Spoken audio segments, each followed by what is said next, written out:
How would we know if we're headed towards World War III, or what would it take for it to actually happen? I've asked 4 different experts on their input on this matter. 2 of them formerly served in the military, and 2 of them are current journalists.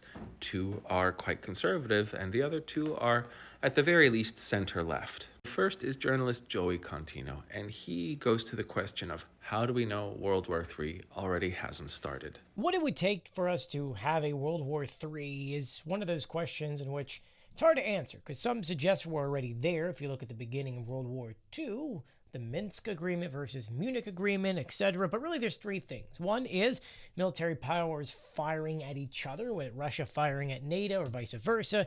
The conflict expands to multiple regions at once. We're talking about other countries, and whether or not nuclear weapons are actually fired. Those are the only reasons or things that I could see which could actually start a World War III.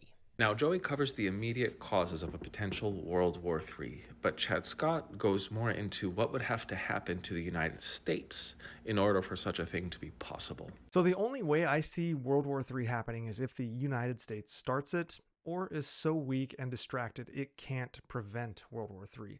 Think something like a disaster or civil war. China invading Taiwan or Russia hitting NATO are the usual theories as to starting World War III, but both are contained by active US/NATO power. So the only 2 paths I see are a US collapse or a rogue invasion by the US of somewhere like Greenland, triggering global backlash, but that's extremely unlikely. Next, we have input from Intel Guy, who also served in the military just like Chad Scott. But Intel Guy talks more about how nuclear weapons are an active deterrent. Not only would World War III require 2 countries with enough nuclear firepower to end life on this earth going all in against each other, but it would have required at least one of those leaders to have gone completely insane and not care about their lives at all. The crazy thing about dictators is that they fear their own death, which is why mutually assured destruction works. There's a lot of weight to that argument, despite however much you don't want it to be true. The concept of mutually assured destruction is what kept World War III from happening since the beginning of the Cold War, when both major powers had a ton of these weapons. Now, Nikita Kirchhoff, also known as Inside Geopolitics, brings up a very good point that even though the possibility of World War III happening are very low,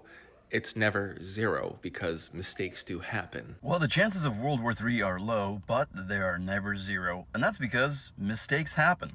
We had one of those in 1983 that nearly ended the world because a Soviet nuclear warning system malfunctioned, saying the United States launched an ICBM with 4 more missiles behind it. And it's only because of some cool heads, including this guy, Stanislav Petrov, who was an engineer on duty at the time, who decided to wait for more evidence before reporting it up the chain of command. Now, Nikita's point is quite sobering, that we almost ended the world without knowing it, and the only reason why it didn't happen is because, thank goodness, cooler heads were able to prevail and not just jump to conclusions. Now, Nikita's argument, for me at least, tells us why we shouldn't have AI piloting everything, because it doesn't matter if all of the figures add up at that time.